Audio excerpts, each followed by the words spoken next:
Welcome to another episode of Catalyzing Radical Systemic Change, this time in between Guatemala and upstate New York. Before I unveil the guest of today, I'm super excited for this episode. Usually I don't unveil the title of the episode, although we may change it in a post-production. But when you think about wisdom, you usually think of it as like the Holy Grail, right? The Holy Grail that enlightened masters in the Himalayas, deep down in the caves of the mountains, achieve. I personally, and I don't even know if my guest agrees with that, I think wisdom is more something that you can train lifelong. And I would go as far as to say that there's like no peak in wisdom, right? So you can constantly learn and evolve. So today's topic is a very macro one that we're trying to break down to a meso level and then how to operationalize it on a micro level. So how can we birth a wisdom economy? So this already feels pretty much like an oxymoron, like wisdom. Yeah, again, the metaphor would be like an enlightened master in the Himalayan cave, and the economy, like usually the archetype of everything we think is bad and destroying the planet. So how do we bring those two together, and how is that linked to the overall topic of the podcast, which is catalyzing radical systemic change? So before I introduce my podcast guest, why this episode? So in my own language, catalyzing radical systemic change means basically that we're trying to discover, map, and cross-pollinate the various building blocks towards a planetary civilization ahead. With a planetary civilization, I mean that we as humanity, we as humans, should become aware that we're the dominant species on the planet. And I think many of us are becoming painfully aware that we as the dominant species are treating all other species and also the seemingly non-sentient entities like the mineral kingdom and the plant kingdom in a not so, I would say, wise way.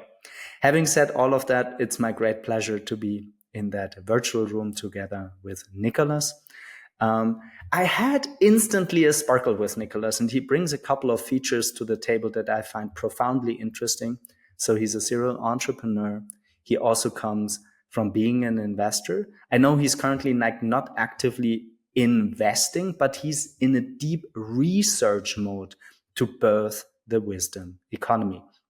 Having said all of that, like always in this podcast, it's a tradition that we start with the pivotal moments in your biography, Nicolas, that link you to the topic of the podcast. And I don't mind if you take like 2 or 3 or even 5, but you know, these pivotal moments in our biographies that really usually break down a former egoic identity that we had and then break up into new uncharted territory to become a new self, to become a new human being.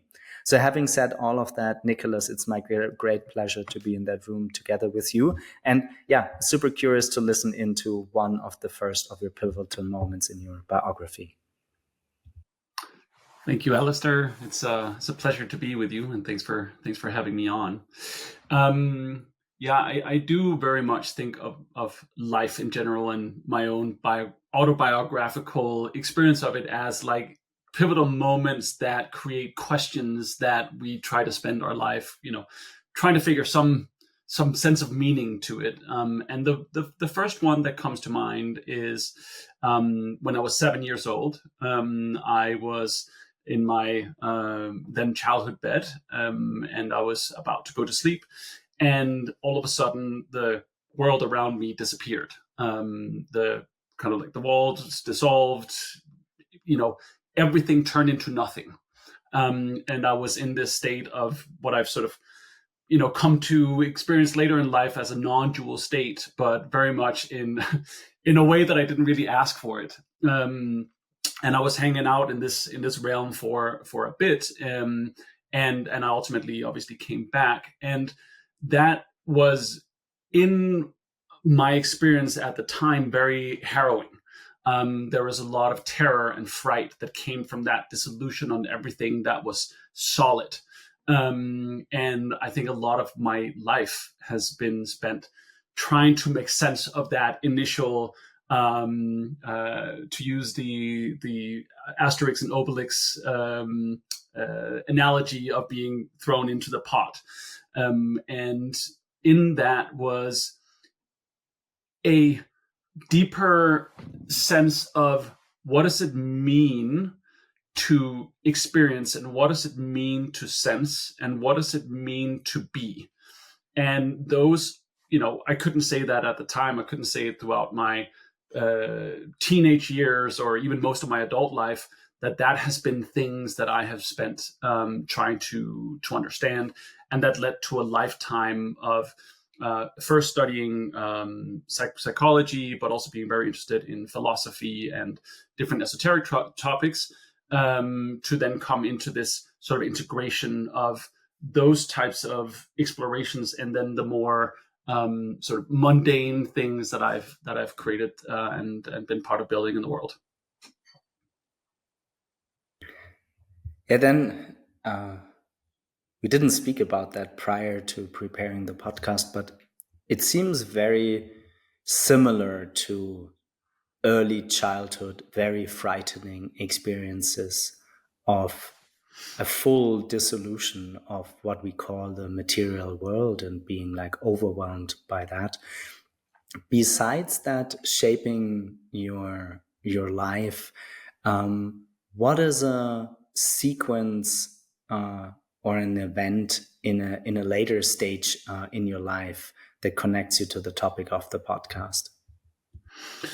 So I can see them sort of like at beats on a string. There was another moment which was when I was in my early teens, where I was living in Costa Rica, between Costa Rica and Nicaragua, and we had this home, and there were armed guards to protect the home, and between our home and the next door, which was essentially a shanty town, there was just like this big wall.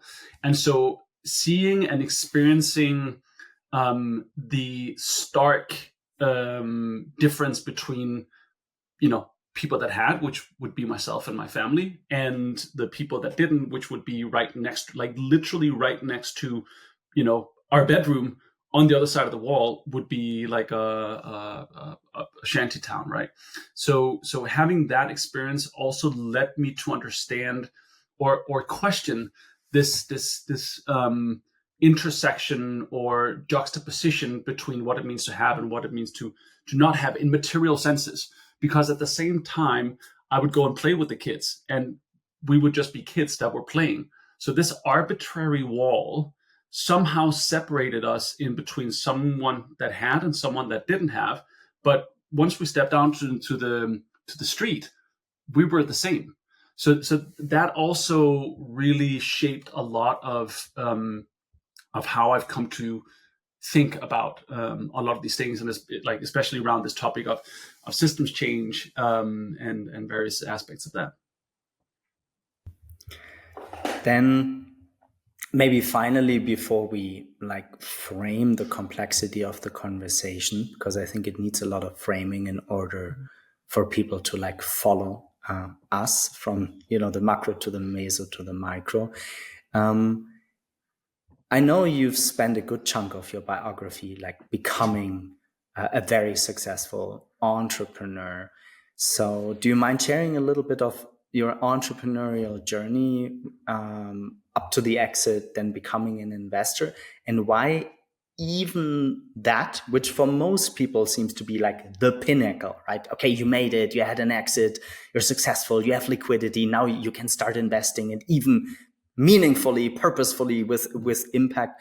And what disrupted that at the very tail end? Yeah, and I think that links to some of the things that I've mentioned just now. So I what was that, like about 12 years ago, I started a company called AirHelp with a childhood friend of mine, which was essentially a service to help you get money back from delayed flights. Turned out that was a huge market. We went to YC with that company, raised money from like the who's who in Silicon Valley, scaled that out. At the peak, it was about 750 people employed in it. It was across 28 countries. It was generating, a lot of money. There was, we were on CNN, ABC, Fox News. Like we were doing all of the things to check the box. And on the other side of that journey, there was this moment of being like, okay, now I've done the thing that I think I should be doing that will provide safety, because these other explorations that I had kind of like done since I was a child, of being very interested in psychology and philosophy and asking, big questions that there weren't easy answers to, I had sort of put that aside in order to do the things that I thought would, make me safe, right? It would make me be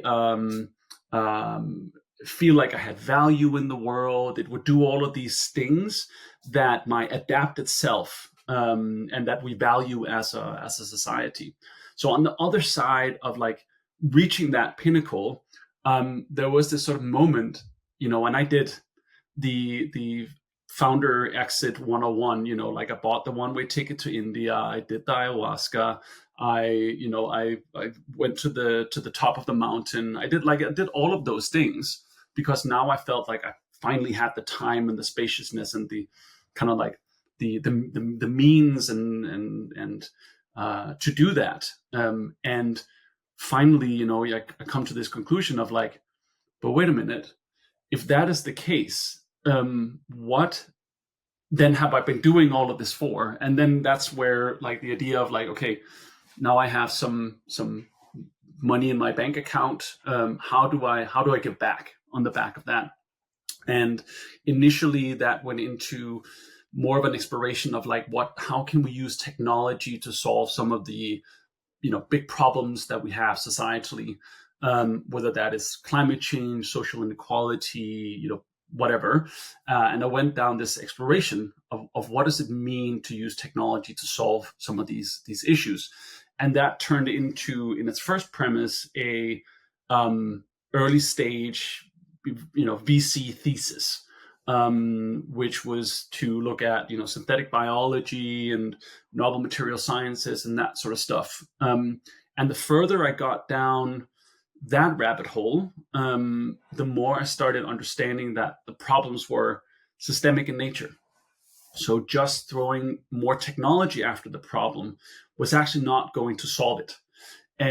On the contrary, in certain ways, it can actually exacerbate the problem that one is trying to solve in the first place.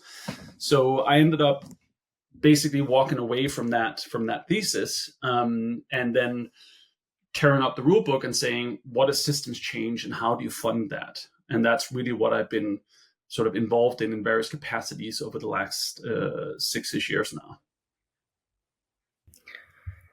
Then what I find very interesting, because I almost think we could also record an episode on investing into systemic change. And I have a couple of episodes live on that. And I personally feel nobody has fully figured that out. What was the moment when you felt that this journey of you showing up and sharing the ballpark of your attention, of your life force on, let's say, investing into systemic change had reached like kind of the bottom of the rabbit hole? And what was then the genesis ultimately of your theory of change that you're aiming to actualize? Yeah. So about 2.5 years ago, I had been part of various explorations into systemic investing. I had been part of, setting up different organizations, and I basically saw that to a certain extent, we were still fish swimming in water.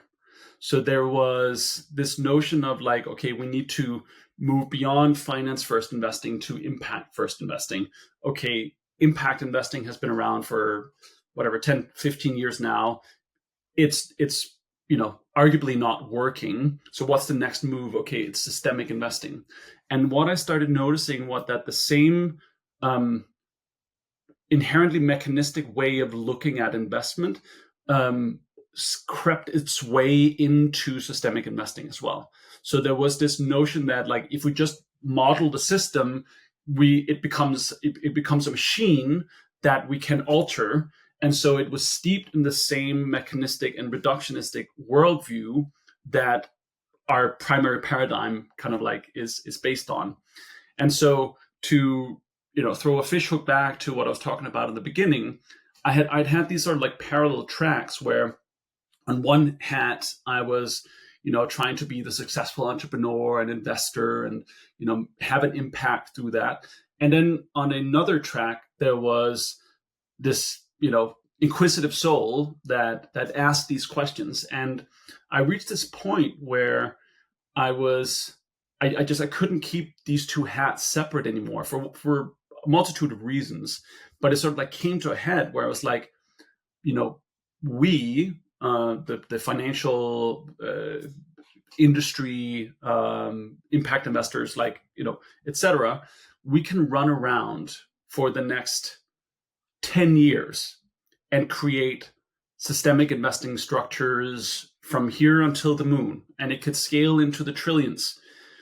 But the problem still always comes down to what is the consciousness that is looking at the problem, not just what is the problem. So to bring that back into a systemic framework, it would be like, instead of just looking at the symptoms, how do you go to the root cause?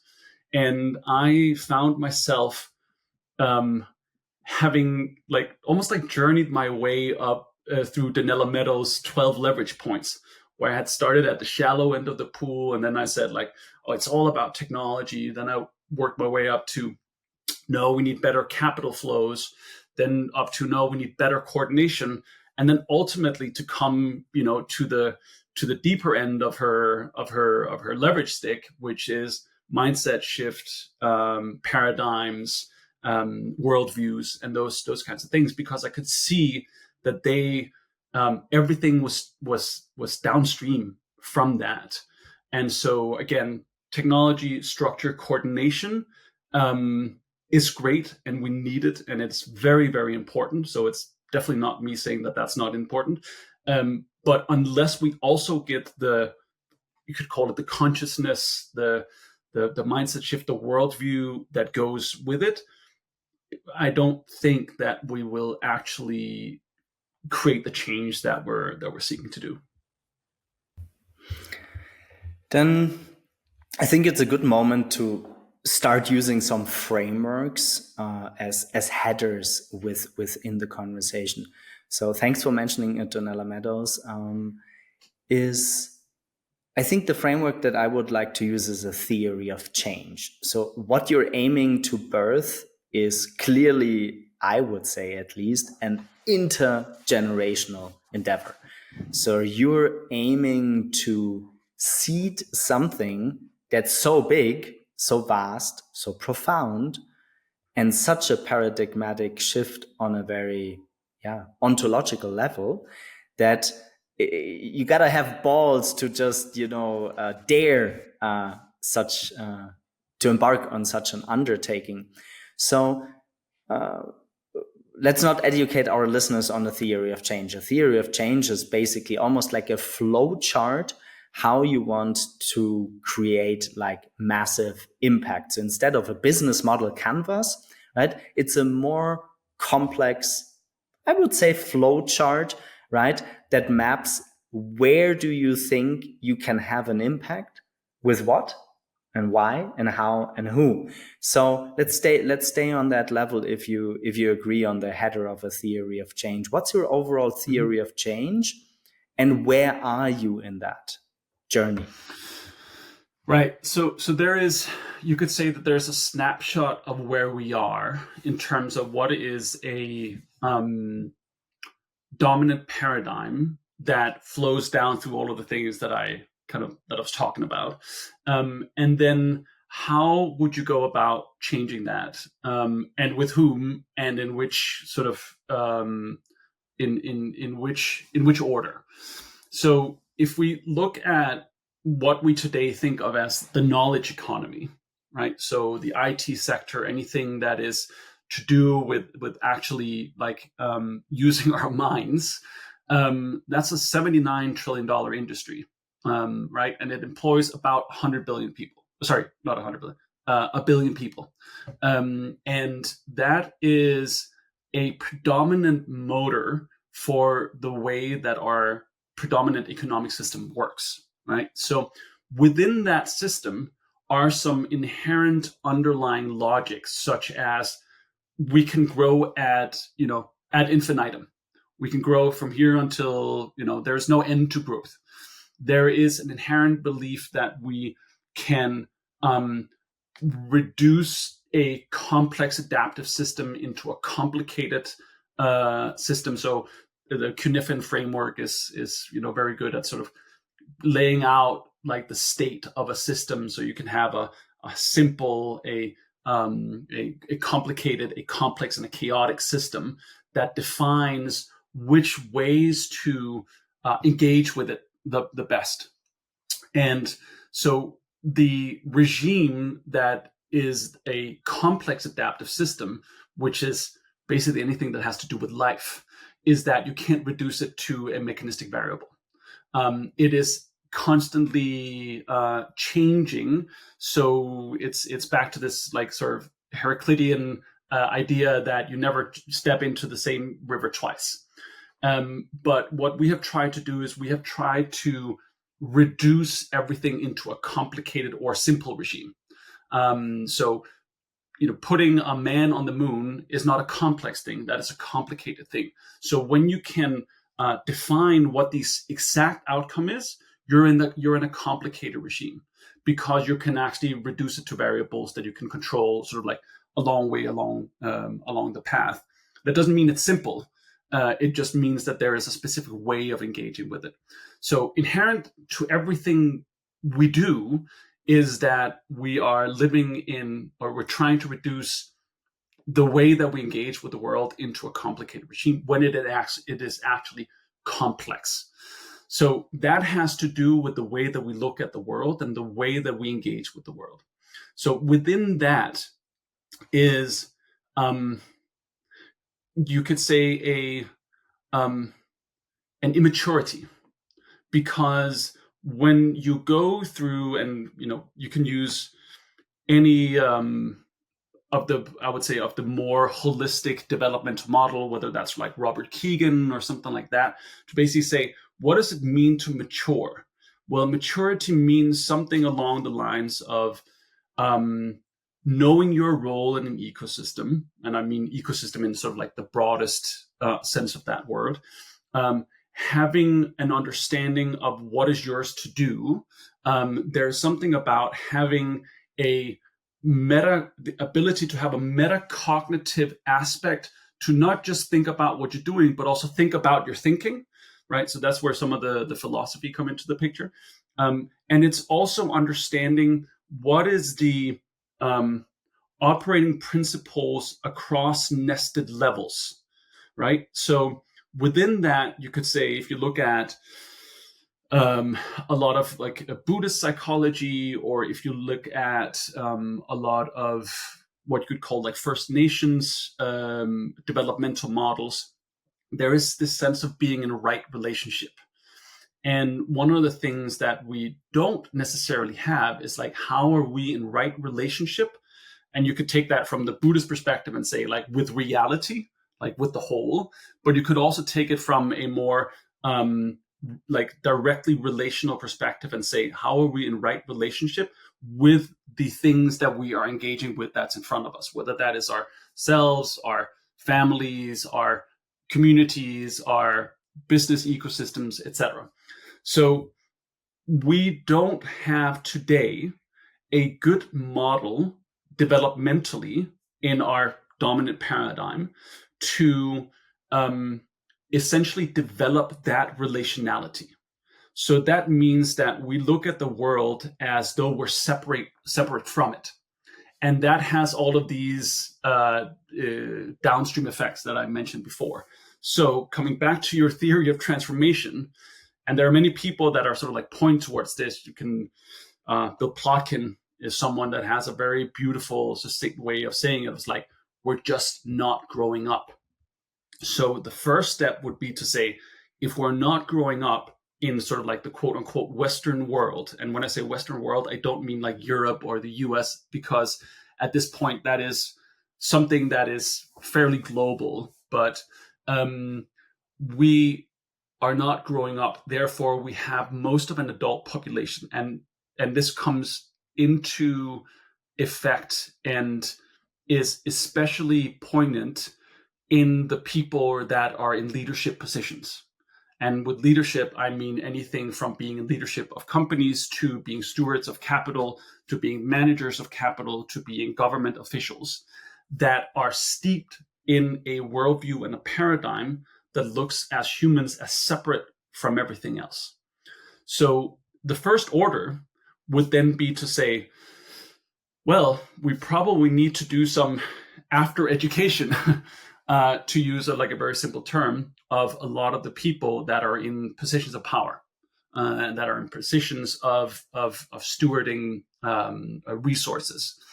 But more inherently, we are in a need of basically reconfiguring what it means to become human, because the way that we have structured our societal conveyor belts, i.e., we're mainly educating people to become, bureaucratic mid-level managers to a certain extent, to different extents, different parts of the world, etc. But that is you could say, a social reality that's just not going to be looking like that anymore.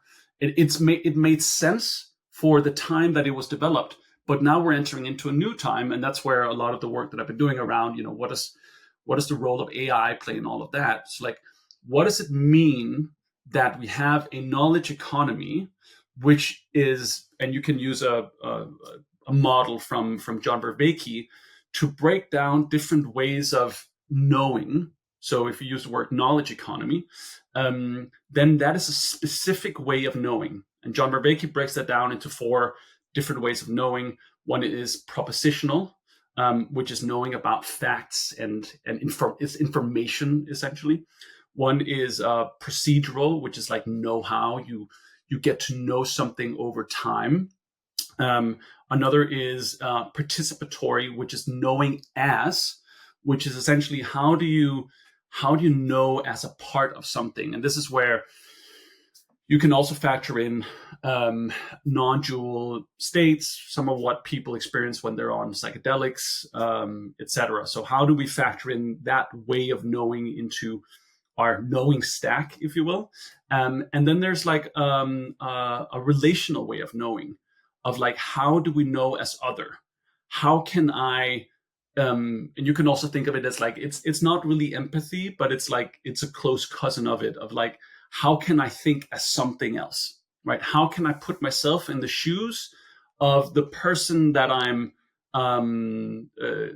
selling my product to? Or how can I put myself in the shoes of the person that are on the receiving end of the externalities of whatever it is that I'm doing? So these 4 blocks of knowing, you could say, if we look at what we call the knowledge economy, it's essentially the propositional knowledge economy. It's an information economy to a large extent. So we've decoupled a lot of what we had of the more tangible, visceral economy that we used to have, which used to be commodities and materials, and we've decoupled it into this abstract, what we call knowledge economy, but it's essentially propositional knowledge economy. So I think that when we think of what the wisdom economy is, and wisdom here being defined not as some like abstract esoteric principle, but as something that basically means how to make better decisions, right? So wisdom across wisdom traditions, across a scientific explanation of it, is essentially just how do we have how do we develop the capacity to make decisions in any given moment that is to the highest benefit, not just of myself, but to other levels of care.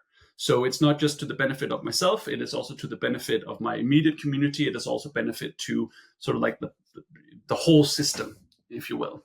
And that's like a very simple definition of wisdom that comes through, training and that sort of stuff, but it's not some abstract esoteric principle. So if we take those two different aspects, so one is different ways of knowing, another is how do we actually make better decisions?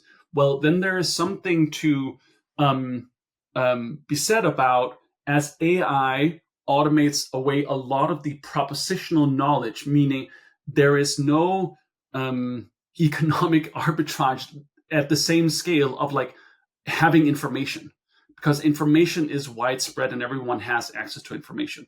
So then how do we then come back to the whole stack of humanness, and what does that mean for our economy, that you have 1 billion people that are employed primarily in a propositional knowledge economy that is now being gnawed away by AI automation? And what does that mean for how we have to, you can use the word reskill, but I think that is oversimplifying it. So like, how can you reattune up to 1 billion people that are active participants, agents in an economy that won't exist anymore?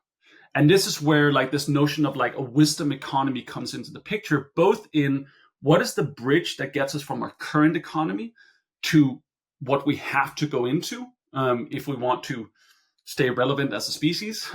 But then also, how do we create, because like all, you could say, education in the broadest sense of the word is like a societally agreed way of creating conveyor belts into how we are, how we define what it is to be a good human and what a good life means. So with those things in mind, how do we reattune 1 billion people, and how do we create, you could say, a vision for where that leads to? What is the type of humans we need to be for what comes next? Because the value pillars that we've relied upon so far, which is primarily information, and especially like that's accelerated over the last 50 years with the information and then information technology and digital technology. What does that look like? And I don't have all of the answers for this, but that is basically the question I'm posing in this view of like, what is a wisdom economy, and how can we create the infrastructure that can help us lead us into that? So it's a tongue-in-cheek play on knowledge economy. I need to giggle, Nicolas. It's I think episode 70 that I'm recording. This was the longest answer I ever got. I think it was 14 minutes. So and I've never done that, Nicolas. But imagine, like I mentioned, a couple of spaces I want to introduce you to, right? And can you try to summarize the ingredients of your theory of change, even though you don't have them all figured out? Right? It's a infinitely complex jigsaw puzzle. So when I circle back, what I get is, and I think pretty much everyone listening into the podcast would agree, is the very basis of the knowledge economy. It's basically propositional knowledge in that framework of John Vervaeke that you mentioned. And that basically, the arbitrage on that will fall close to zero, which basically will make 1 billion people lose their jobs, or more. I would say more, but let's say 1 billion people will lose their jobs. So there's a kernel of your theory of change where there's a reattunement needed for people in order to make better decisions, especially, and I think that's mainly the focus of this podcast, at least I have a very elite approach, is like those who have the resources, the lever, who sit on top of the pecking order, that need to not only be re-skilled, but reattuned. I would say that's kind of the kernel elements out of the theory of change. I'm just trying to summarize this very complex section so that we can try then to operationalize that through the different points of interventions in these complex adaptive systems. Is there anything that I missed on trying to summarize that, or are we good to go on? No, I think that's a really good summary. It is essentially, we have to make it oversimplified, we have 1 billion people employed in a knowledge economy. That knowledge economy rests on one type of knowledge. That knowledge is being automated away. How do we create the scaffolding and the infrastructure for that 1 billion people and the whole sort of slipstream that comes from that? Okay, amazing. I would say that was very macro, right? For everybody that is still with us and was not lost in the complexity of Nicolas, trying to voice what he's trying to carve out of the future and actualize into the present moment. On the meso level, what are interventions, processes, procedures, and frameworks in order to actualize this mentioned? Let's use both reskilling, because I think there are some skills, as well as the reattunement that you've come across, where you sense there's a lever, and also the possibility to get capital, lever, influence, governance behind those interventions. Yeah. So the way that I've broken it down is essentially, I wrote this Substack post about this. I have some additions to that, so I'll actually make an updated version of it. But I broke it down into 4, and I'll add the 5th. But so culture, right?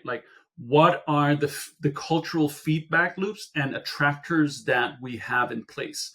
Meaning, what are the stories? What are the stories we tell ourselves? How do we create the cultural alignment to what a good life is?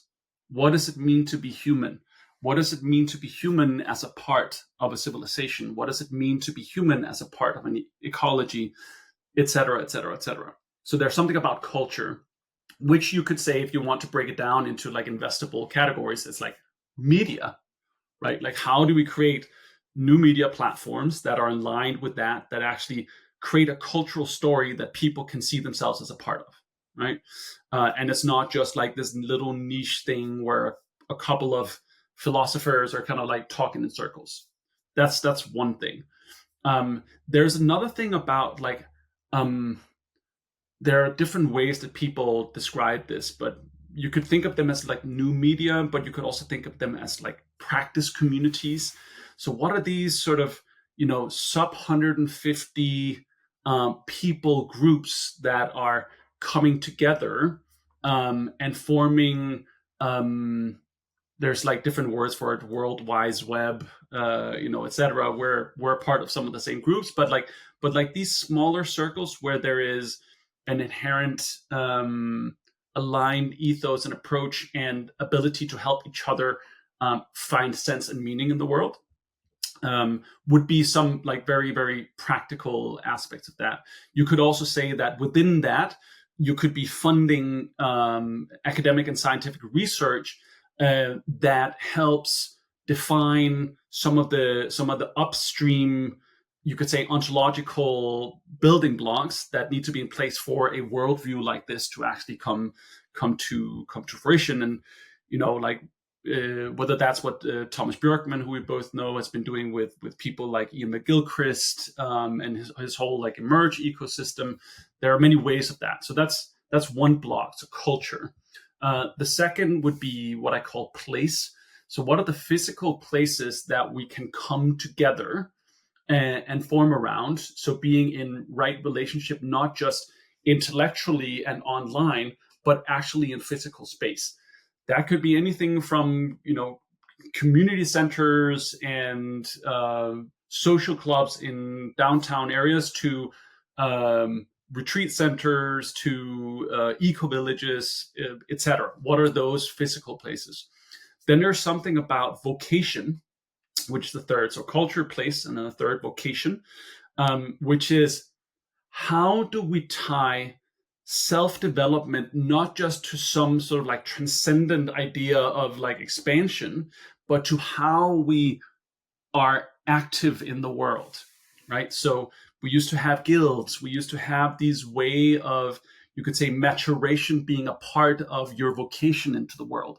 How do we do that, right? How is self-development not just something that happens on the side, but a core part of the way that you're showing up in the world? So whether that's because you're an AI founder, you are a family office steward, you are an impact investor, you're a government official, it doesn't really matter. But the point is, again, having developmental processes, and you can factor in spirituality into that to varying degrees. How does that factor into the way that you're showing up in the world? What is your purpose here? And then there's what I call the commons, which you could say is like, how do we develop the public goods that can enable these things, which is things like shared developmental maps. How do we create shared knowledge platforms? What are ways where people don't have to go and reinvent the wheel? So culture, place, vocation, commons. And then I would say in the beginning, I didn't have tech because there was so much emphasis on that I thought it was important to put some emphasis on other things. But tech, obviously, the digital technology, obviously also needs to have its own sort of like pillar in this. So those are the ways that I could say, okay, here are some categories. Within each of those categories, there are specific business models. There are things that you can invest in, and within that, and coming from the years within systemic investing, you can create systemic investing portfolios for those that have that appetite. But you can also, it's not that you have to boil the oceans if you're an investor. You can have your specific niche that you're really, really good at. The question is then, how is that tied together with other people are doing? And that's like a big question of the coordination aspect that we're sitting with at the moment. So I hope that kind of gives an answer to the question. No. So let's stay with the 5 categories. And before we do a gap analysis, and then your main focus is, I think it becomes abundantly clear that we need to connect these 5 mentioned buckets. And let's leave the coordination function out for a moment, because I think that would be another whole podcast. Because at least myself, I'm searching for the coordination function for 25 years, and hopefully a smart, systemic investing driven, silverback gorilla investor, tries to figure that out. And I know a couple of people are working on that. But when you try to create a portfolio that's resilient, that outlives us, as we know, there's a ton of interventions in tech, especially. That's why I think originally in your Substack article, basically you left it out. You overlooked it. You were blind to your own heritage. Where do you see the biggest blind spots and the most underfunded gaps? And how does this correlate with like where you're currently focusing your efforts on? Yeah. So just to clarify, I didn't leave it out from a blind side. It was more like there had been so much written about that people had a good kind of like understanding of that I was like, there were some other things that I wanted to highlight. So that was the original intention for not having that as its own pillar. human development.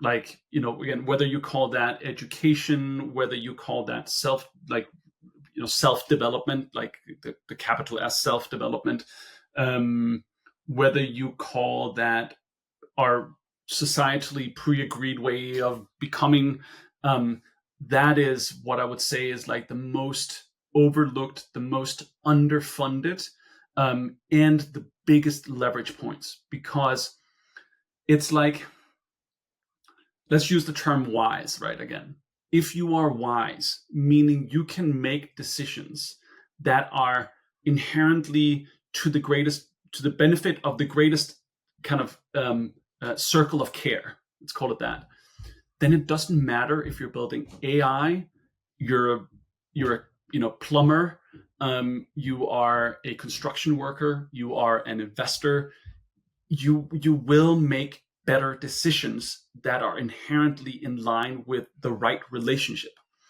So if we don't get that right, we can play around in the digital space, and we can play around with all these other things, but they're all downstream from, again, whether you call it consciousness, whether you call it developmental maturity, it's pointing towards the same thing. But that kind of society-wide ability to create enabling conditions for wisdom to arise is what I would say is the most lacking in all of this. I agree, but let's come back to the kernel of your theory of change. So if you ask me for funding and you say you want to create the developmental conditions for 1 billion people in the knowledge economy that will get rationalized and lose their jobs, and I say, this sounds kind of interesting. I'm curious to write a check, right? But where do I put the money? Where do you see the lever for, I would call it an intergenerational task? And how would you measure that? I'm not saying you need to measure it. I actually think often needing to measure everything is part of the problem and not part of the solution. Like, think effective altruism. But nevertheless, if I'm a philanthropist or I'm an impact investor, let's just leave all forms of capital on the table, and I trust you in that kind of sense. This was getting me excited for the podcast. I sense, okay, Nicolas is onto something big. Where do you see levers, and what are those levers that you're choosing, where you're investing your own time, your own money, and trying to create a pivotal moment, in actualizing that? Adult education. Like, adult education is, I would say, the most clear cut way to go about this. And there's no one way to do it, right? So this is and there's no one person that can invest in the system that will, reattune or reskill 1 billion people. But if you use the analogy of what has happened before, of the digital revolution, or the industrial revolution, right? And if you think of it purely, if you take away the let's do good for the world for a second, and just purely put on a economic lens to what does it mean to re-skill 1 billion people, at the amount of training programs, technology, government plans, all of that, it's a huge cottage industry, right? So where it's, we're laughing at this idea of the encoachification, that the Google engineer, oh, they're all going and doing ayahuasca and then becoming coaches. Well, maybe that is actually a self-regulating system, right, that has an inherent intelligence. Because if we have 1 billion people that we need to take through some sort of process, or processes, right? It's not one. That's going to require a lot of resources, because the alternative is, Mad Max. 1 billion people that lose their fundamental sense of meaning and value of who they are. That's bad times, right? So, I think that there is, you can both look at this from the upside and the downside, the glass half full and glass half empty. But I think that there is a very clear-cut economic case for this, right? Like, and it's not that, there will be someone who's fronting the bill somewhere, right? Whether that's governments, whether that's employers that are creating retraining programs, etc. There's a reason why one of the biggest investments from an HR perspective from the Metas and the Googles and the Microsofts of the world is what you could largely think of as like wisdom training, right? They're ahead of the curve of where rest of society will have to follow. So there, in my mind, there's a very clear-cut investment case. And if you think of the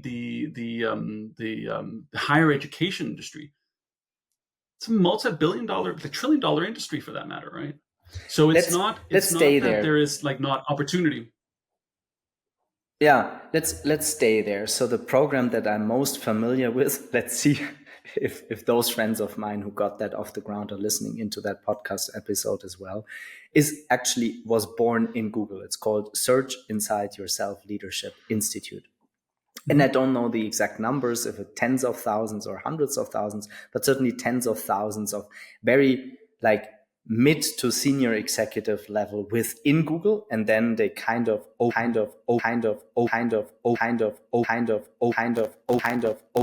the biggest, Fortune 100 companies out there. So I've never thought about it that way. So could it really be that from your fun example, like, okay, every former Google employee does ayahuasca and become a coach? And is this maybe really a self-regulating phenomenon that we can perceive to then ask ourselves, how would we roll out a series of interventions, processes, technologies, methodologies, place-based interventions to reattune a billion people? So I like that. It's for the first time that I get a sense on the micro level. From the plethora of possible interventions out there, I mean, as investors or just as human beings, where is your intuition guiding you? Where do you sense you're getting most alive? Where do you currently pour your energy into? So maybe it's a good moment actually to use another framework. Let's stay with the Horizon 1, 2, and 3 framework. So if the Horizon 3 is we're both dead, it's 2100, what year are we? 2125. We survived as a species. It's not Mad Max. It's kind of a positive techno-utopian solar punk future thing. Let's leave that for the moment and maybe at the very end of the podcast. And the Horizon 2 is we see a widespread adoption in those who can afford it.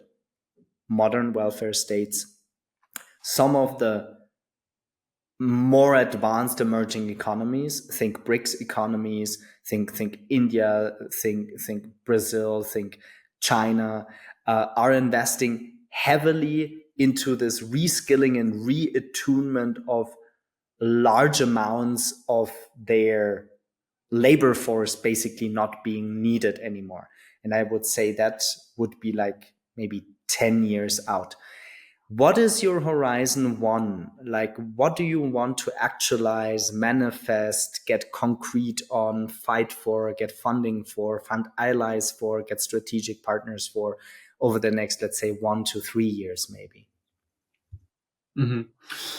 So I think that there's something around developmental programs that are tied to vocation, right? So if you're again saying who are the people that are actually making decisions over resources in this world, how can you create, and this is where, like you can use the word adult education, but you could also use leadership training, right? Like I think that like new leadership training programs that fundamentally retrain leadership away from what you could say like dark triadic type of sociopathic tendencies that we see being rewarded into ways of leading that are inherently to the greatest benefit of the biggest amount of people, or the biggest amount of life. I would rather say that.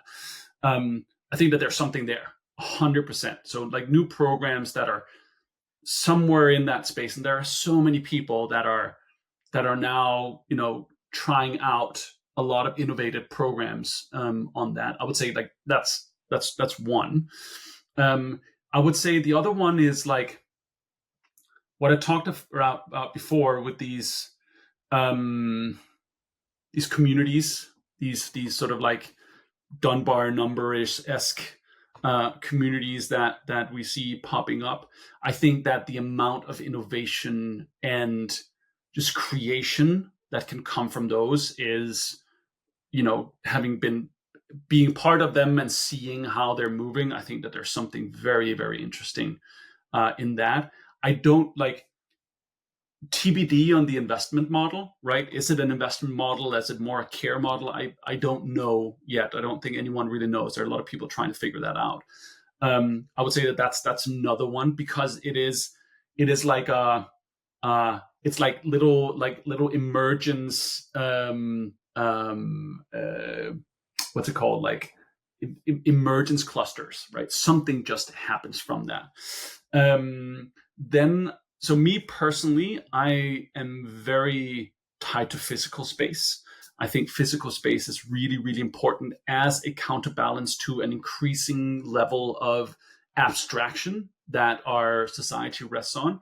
So I'm not saying that that is right for everyone, but I do think that physical places will be very, very important. So you could, if you think of the communities as like digital and physical, in the sense that people can meet up where they live, but there is maybe more of a sort of like a digital thing that ties them together, then I think the same thing also plays out for physical places.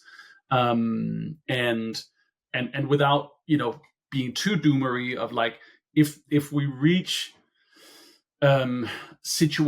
scenarios where governments default on their social contract, the loci of care will have to go to more sort of closer to the actual care, meaning smaller, like rural populations and communities and that sort of stuff.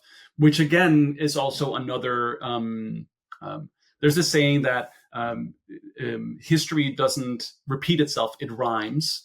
And there is this sense of like, well, that is what we saw, during the fall of the Roman Empire. Whether that's a good analogy, I don't know. But this sense of, there used to be a very centralized locus of control that could not, like literally from a P&L perspective, could not pay for the roads anymore. So it started crumbling, and therefore the loci of care had to be distributed out. And that is what gave rise to a lot of the monasteries and a lot of these like more sort of like decentralized ways of thinking at civilization and civilization continuity. So there are some patterns that I think is really, really like here and now, that I think is like very investable. Absolutely.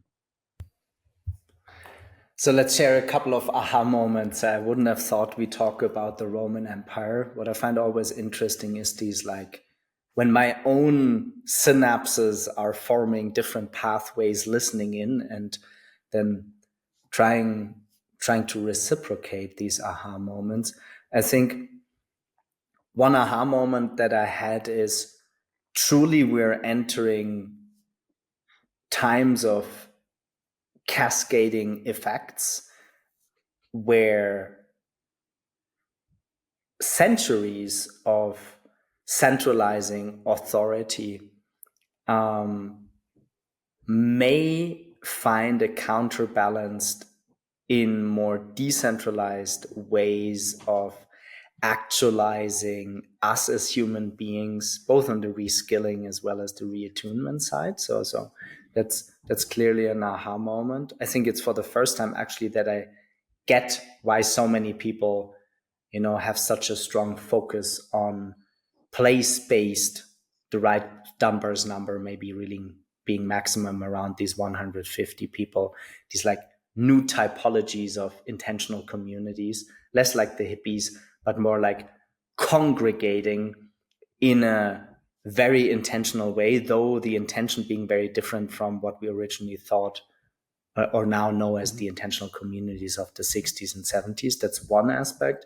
And the other one, and then I will ask you on the investable side, the other one being a plethora of e-learning mechanisms where I would say the natural hierarchy would be, well, only those that can really afford to live for some part of their time in an intentional, like new intentional community. And I think for most of, let's stay with the billion, I think that's a high enough of a threshold for leaving a legacy.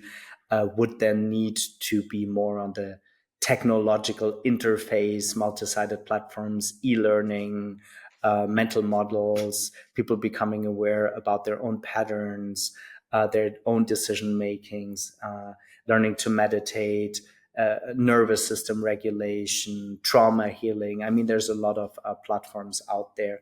So in as much as I get the investment case on the e-learning side,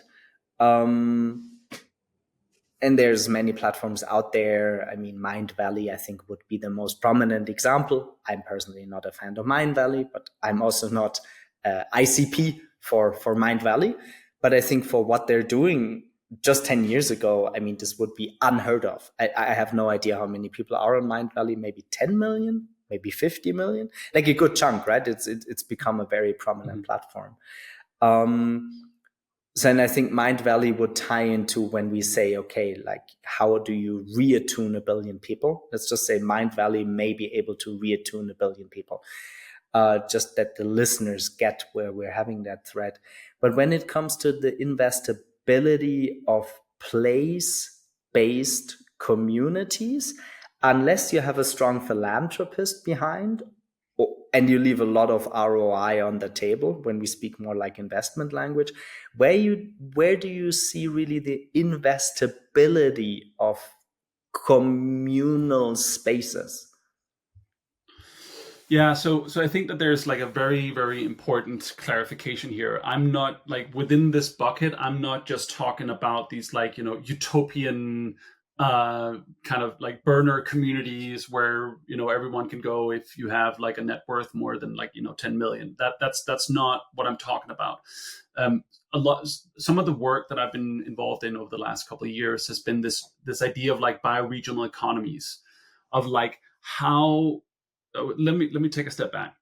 One of the reasons why a lot of the, and it's not the first wave because obviously these types of structures have existed like always, but like the last wave of these type of like intentional communities from the 60s and 70s, a lot of the reasons why they failed was because they were incredibly insular, right? So there was this like notion that we just care about whatever happens with inside of our boundaries of our land.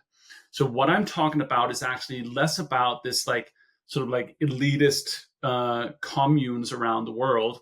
That's a part of it too, but it is actually more broad than that, of like how do you create bioregional economies. And even bioregional economies like is probably too big of a term. Like how do you create local economies that are centered around a watershed, or as as people are doing. There's one specific project that I'm thinking on now in the north of Spain called Pioneers of Our Time, and you could say like they're a place-based project, right? There's a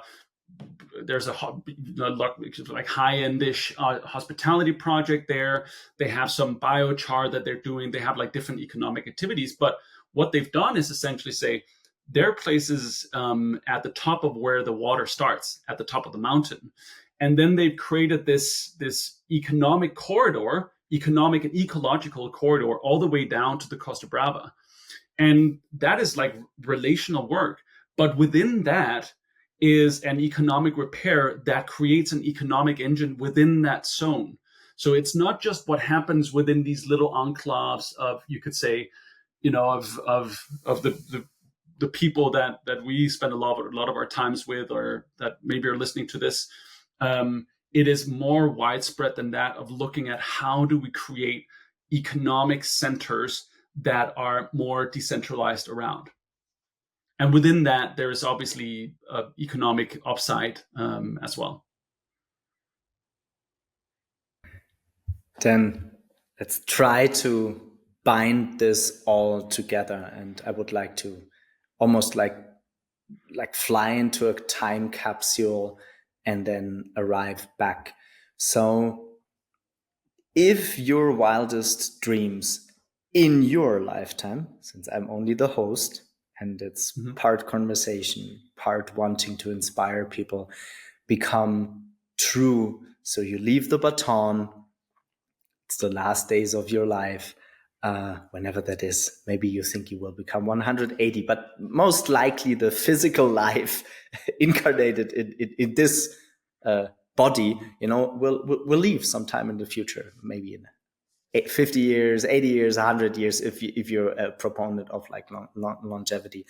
What would be your shiniest North Star? Right? Not you as a hero, more like you put seedlings, some things worked, some things didn't work. Like, what would that be? Would that be the billion people? Would it be a whole nation state image? So I'm asking you like kind of what's your visionary North Star to put so much focus and emphasis into seeding that? So I think it would be less about what I have achieved, and it would be more about like, will we collectively have been able to, and again, we can use the word wisdom, but we could also use the word ecological maturity, you could use any different word for that. Have we created a societal, in our predominant society, a pathway or pathways for developing into beings that are in right relationship with their surroundings? And within that is like, how do you make it sexy? Like, let's get away from all of the abstract terms. Like, how do you make cultivating this sexy, right? Like, how does that become a dominant paradigm within our societal contract? That is like, for you to lead a company, you need to have some degree of wisdom, right? You can't just run off on this sort of like, sociopathic, cancerous killing spree. There is something to be said about like, how do you actually steward, and how does that become a core part of our societal paradigm and construct, right? So that, I would say, I know it's a little bit of like a vague, fluffy term, but if there's one thing I've seen, after having been in the systems change investing space for a while, it's like, you can only define directional arrows. And if you are too mechanistic around that, and that doesn't mean that you can't have, KPIs and, guardrails and things that you're trying to achieve along the way. But if you're becoming too locked in, you're reducing a complex world into a complicated or simple world. And that is the exact problem what we've been doing. So I would say that happens, that we have new like, there's the reason why this conversation is hard is because everything needs to be rethought. So I was about to catch myself in saying we need better educational institutions, but even the idea of an educational institution needs to be rethought, because the idea that we could go somewhere and sit in a classroom and learn something completely abstracted from the actual experience of doing it is one of the problems, right? So even the idea of education needs to be rethought as something that is a part of our day-to-day lives, that is a intergenerational knowledge transfer, is the term that some people are thinking about, right? And so it's a reconfiguration at the most bottom level. So in order to have that conversation and to see what that might look like, we need to rethink the stack all the way up, and that's what makes the conversation complex, because there are all these ontologies that we need to, there are all these presuppositions that we need to address in order to get back to what we're actually gaming for. So that's a long answer. The shorter answer would be, I would love to see that we have, with all of these caveats that I just took in mind, that we have really good educational ecosystems that can help us become the beings that our environment and that our ecosystems and that our gravity of our situation requires us to be. And then almost my final question. If people get inspired for such a monumental undertaking, and I love monumental things, I think this is why we had this instant recognition. Where can people tie into helping you out, connecting? Where can they find you? Where may be a project that they can get to know you, work on, just for the show notes. So if people get inspired and they're like, okay, this is monumental, but what can I do now? Mm-hmm. Can I contact Nicolas? Yeah. Where can I contribute? Is there an actual project he's working on? Yeah, absolutely. So my current banner, if you would say, of the different things I'm involved in, is this thing called Basin Collective, where we are a group of people that are trying to figure out some of these different things. And they can definitely go to basincollective.com. There's not much there, but we will start updating it more. They can also read more about this sort of stuff on my Substack, Ecologies of Wisdom. I am starting to be more sort of outwardly vocal about this stuff, so I am probably also going to start talking about this more in different fora. The last thing I just wanted to say, and I think this is really, really important. So the fact that these things are complex doesn't preclude them from being simple at a different scale. So if you think about it from one of the areas that I'm looking a lot into is real estate, right? You could look at real estate and you can look at it with fairly simplified lens of how does this thing turn a stable 4% yield that's on par with the rest of the market for X amount of years. You can do these things and at the same time adhere to this sort of more macro theory. And I think that's a really, really important point I want to get in here of because you have this macro orientation, doesn't and shouldn't, and this is really, really important, shouldn't preclude one from being ultra practical at the same time. So that's, I would say, one thing of the ability, and that comes back to the way back to the idea of education and how we mature, the ability to jump in between all of these different levels of understanding that each have their own operating principle. That is one of the core things that we need to get better at, right? So because you can understand the complexity of the big macro vision of it, should not preclude you from being able to take very specific, accurate action at a micro level. So I just wanted to add that at the end. I have nothing to add, yet a lot to continue. This was an amazing conversation. Super grateful for that. Really monumental. And I hope the listeners could get something tangible out of it. So I like that you're ending this. Just because it's monumental doesn't mean you can't find your place in that. Nicolas, thanks so much for the conversation. Thank you. Pleasure.